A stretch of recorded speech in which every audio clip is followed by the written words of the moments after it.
expensive people, and they go to people who buy expensive things, and they ask for money so they can change history.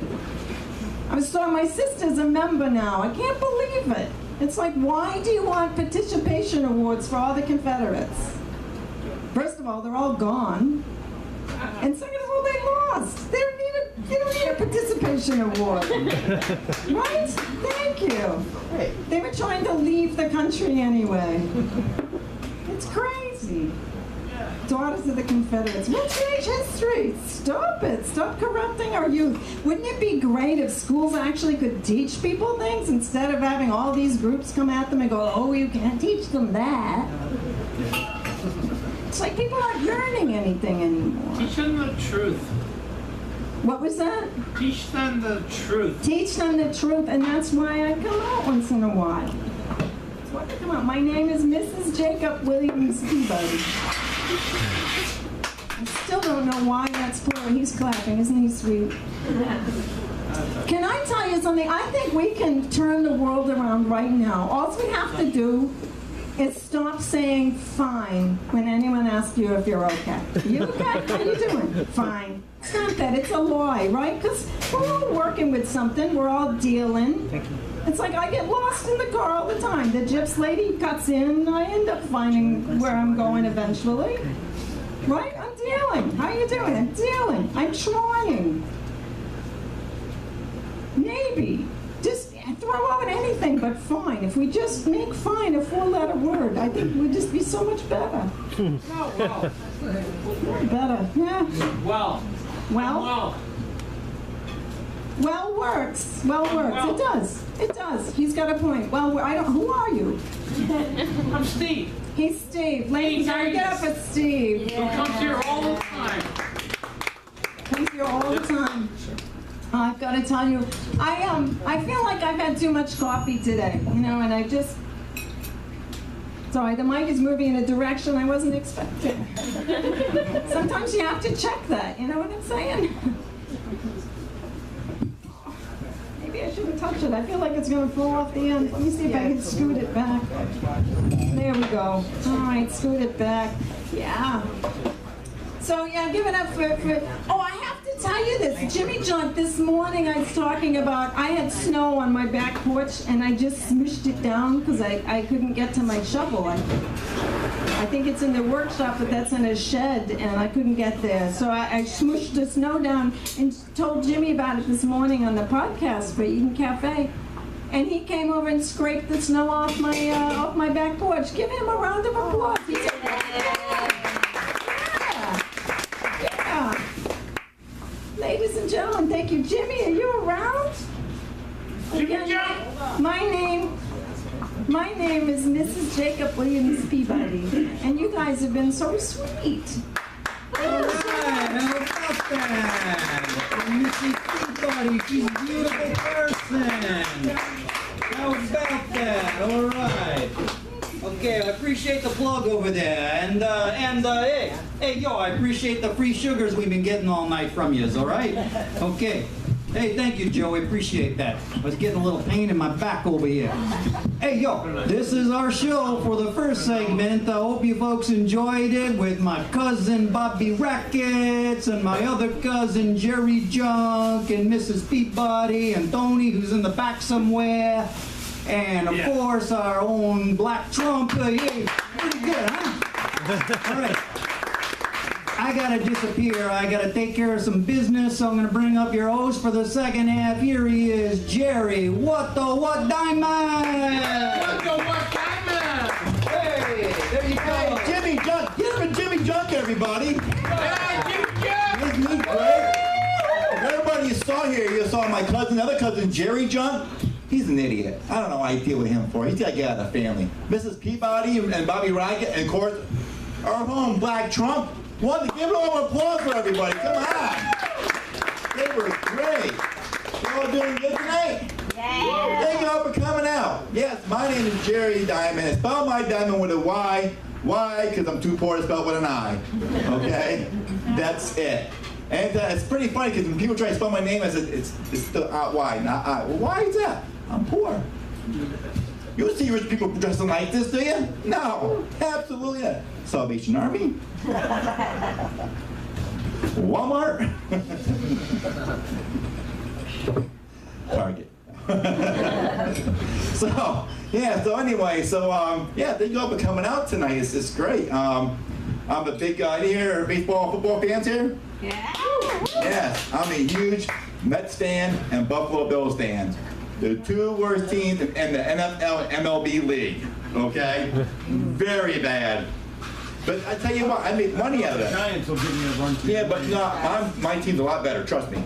At losing, trust me. We're professionals at losing. Listen, our team's been in the Super Bowl 4 years in a row, and that has not won any of them. So we're professional losers. We're good with that. We're good with that. Bills stand for, boy, I love losing Super Bowls, okay? And the Mets stand for, my entire team sucks. And it does. But I tell you what, to give the Boston Red Sox this year, huh? Mr. B over, my good friend over here, he's a big Red Sox fan. He was, yes, he was awesome. Mom! Easy now, easy. Get that man some decaf, for God's sakes. He'll feel better. Tomorrow I'm going to have a really bad hangover, but he'll feel good about himself. My God. What's wrong with you tonight? I'll get over it. You've been drinking since noon yesterday? Thanksgiving's coming up, you know. I know. He's been to the wild turkey a little too early around here, folks. All right. Too much turkeys. Yeah, that's it. But here's the thing, but my team. Sound asleep. Take a nap. Take a nap. You'll be fine. My ex-wife never shuts up. So here's the thing. I was down in New York City recently, right? I saw a homeless person down here. I had a little extra money in my pocket. I don't know how that happened. So I gave him a $5 bill. This is really... The guy saw what I was wearing, my Mets shirt and Buffalo Bills hat. And he says, dude, you seem to have worse than I do. So he gave back my money, plus all the money he had in his boots. I had an idea. So I went around a 2-mile radius, right? And I saw like homeless people. There were a lot of them all over. By the way, the homeless people down in New York City, they're professionals. You want to know why? You know, they have shopping carts. They're professionals. They sleep and ride at the same time. But anyway, so I did that for like 2 miles, and each one of them gave me back my money plus all the money they had in their boots. By the time an hour went on by, I walked out of it $200.10. Now my first thought was like, who would give a homeless person 10 cents? You know? Somebody was bad. Could have did better with yourself. It could have been, you know, not a comedian. But also it helped you get out of tickets too. Recently I was I-90 and I got pulled over for doing 80 miles an hour in a 65. It was a Friday afternoon. I was going to another show. And the cop gets out all mortified and ticked off and he goes, license registration please. So I gave it to him. He goes, oh, Mr. Diamond. He goes, what's going on? I said, going to a show. He goes, did you see my lights flashing? You see me blowing the horn? And I said, yeah. I said, well, why did you pull over? I don't know. He goes, well, you know, it's Friday afternoon. I'm going to be here all these, you know, right now these tickets. I see in the back of your car that you have a bumper sticker that says I support live comedy. Besides wearing the 2 worst teams in the world, I really feel sorry for you. But he goes, I'm going to tell you what, I'm going to get you a little break. If you can make me laugh, say one joke and make me laugh, I'll let you go. If not, forget about it. So I said, all right, officer, I'm really, really sorry for speeding. But the reason why I was speeding is because 2 years ago, a state trooper, my wife left for a state trooper. I thought he was bringing her back. I'm going to be turning 50 pretty soon. Yes, a couple months. No, that's just all downhill from here. It's just downhill. Hey. Listen, you look good. What are you, 25, 35? Just keep it. I look 50. Yeah, I do. People say, I know, it's sad, isn't it? It comes out like this, you lose your hair and you forget about it. But here's the thing, you know how you know you're getting old? Because you know that little white haired lady up across the street?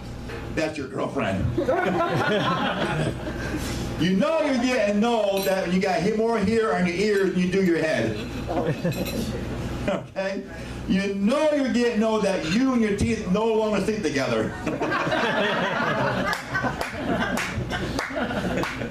I like that one. That was good. Thank you. That was good. Your investments in health insurance is finally beginning to pay off. Yeah, yours too. Not mine, but everybody else's. Your fortune teller reads your wrinkles. That's the, you're getting old. It's not the face, it's the wrinkles. What's underneath them wrinkles? There's a face somewhere in there. Everything hurts, and what doesn't hurt doesn't work. Right, Joe? Your back goes up more than you do. It takes twice as long to look half good. It does too. 3 hours you look like this. It's awful. You sit in the rocking chair and you can't get it going.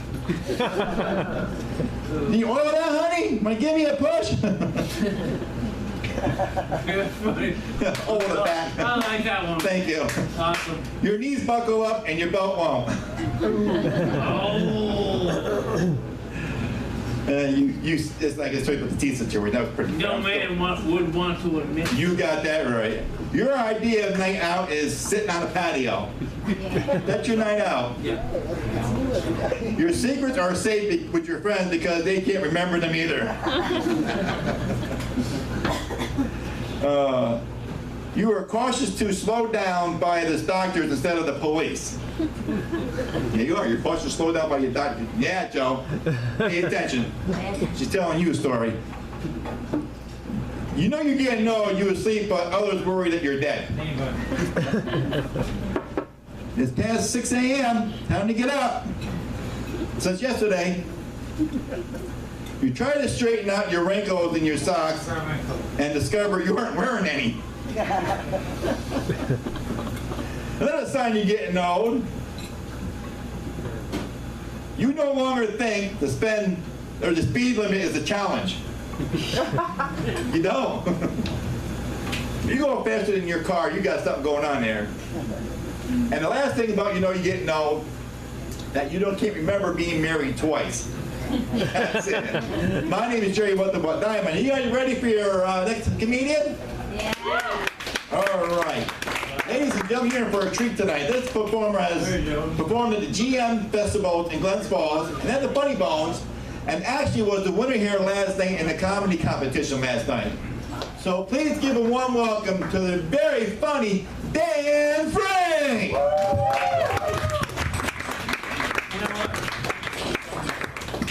Jerry. Thank you so much. How's everyone doing? Good. Yeah. Woo! Yeah, I am gay. You were wondering that, right? That's why you all clapped for me before, right? I thought he responded to me. I'm glad you're all cool with that, too. Awesome. It's risky sometimes telling that to an audience. There was one time a guy all the way in the back shouted at me, "Queers aren't funny. Get out of here." And I was like, oh my God, Dad? Okay.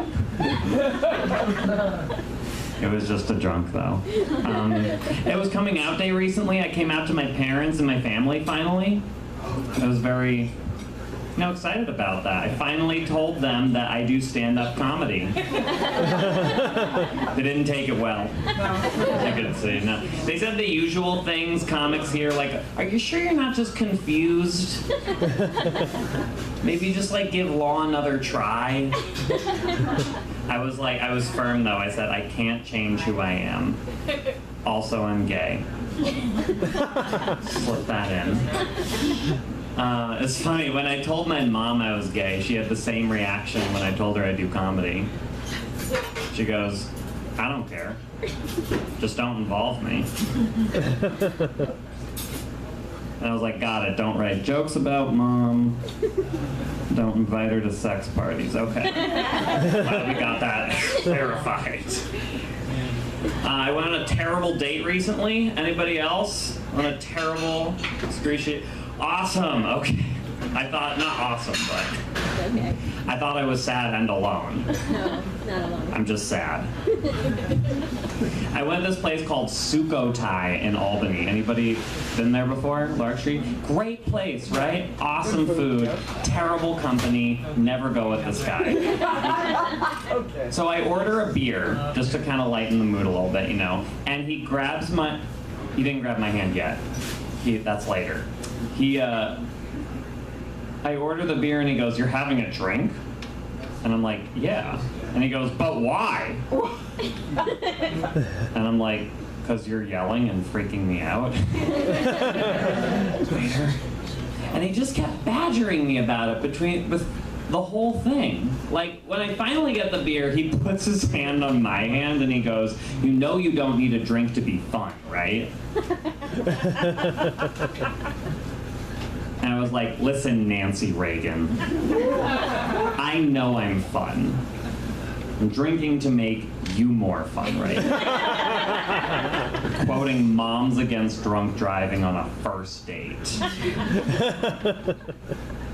So I try to make, I feel like everyone's got like a type, you know, and like someone they're interested in. Like there's people like they're only interested in redheads. They're only interested in like muscly people. They're only interested in people who vape. And like just something I noticed. And I just like, I want someone that doesn't judge me for using my fidget spinner still. They're fun. Okay. I'm like, you think this was the reason I was ID'd at the bar? What was I talking about? Oh, right. Does anyone have like an intrusive boss or anything? Someone that calls them up at like all hours about clients or anything? Probably? Used to. Y'all were, okay, cool. Used to have one, yeah. Last night, no one went on a terrible date. No one had like an intrusive boss. They were all in happy relationships and had great work lives. Very relatable for them. So, now I have a boss who calls me up at like 8 o'clock at night when I'm trying to like have a drink and just relax from the day and watch TV, and she'll call me up about my clients. And I always know it's her because she has the thickest Russian accent. You know, she's like, "Hi, Dan, it's me, Ramilda." And I'm like, "Really? I thought you were the Count from Sesame Street." Thanks for clarifying. So a while back, she calls me, and she says that one of my clients hasn't paid recently. And so I give my client a text, and I'm like, "Hey, could you send in the payments to us? We've been waiting for that." And she goes, "Yeah, we've just been a little in arrears lately." So a month goes by, she still doesn't send me the payment. And so I text my client, I'm like, "What gives?" And she goes, "Our whole business burned to the ground on Christmas Eve. So we're gonna have to discontinue services." And you thought that was funny, didn't you? No. No, I was petrified. And then like I told my boss the next day about it. I was like, "Did you hear about my Roswells? My Roswells, my clients, the Roswells, their whole business burned to the ground." She goes, "Yes, Danny, that's what happens when you don't pay. Don't mess with Ramilda." So I gotta tell you another story with that. I told that at a Pride Center for like older LGBT people for New Year's. It was like a fundraiser thing. And when I implied that my boss burned down a building, no one laughed at it. What they did do was they started nodding their heads in approval, saying things like, "Yeah, that lady had it coming."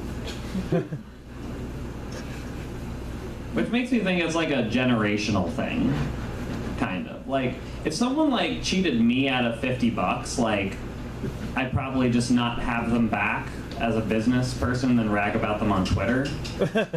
But like back in the day, if someone cheated you out of money, the only way to keep it real was arson to a family business on Christmas Eve. Just twist the knife. And I don't know if you've been watching the news recently, but there's a judge in Texas. His name is Jeff Mateer, and he's claiming that transgender children are evidence of Satan's plan. I know, he's on to us. It's crazy. I'm gonna get a phone call from Satan later. Pissed off that the GOP finally knows. You guys are so great. My name is Dan. Thank you so much for coming out.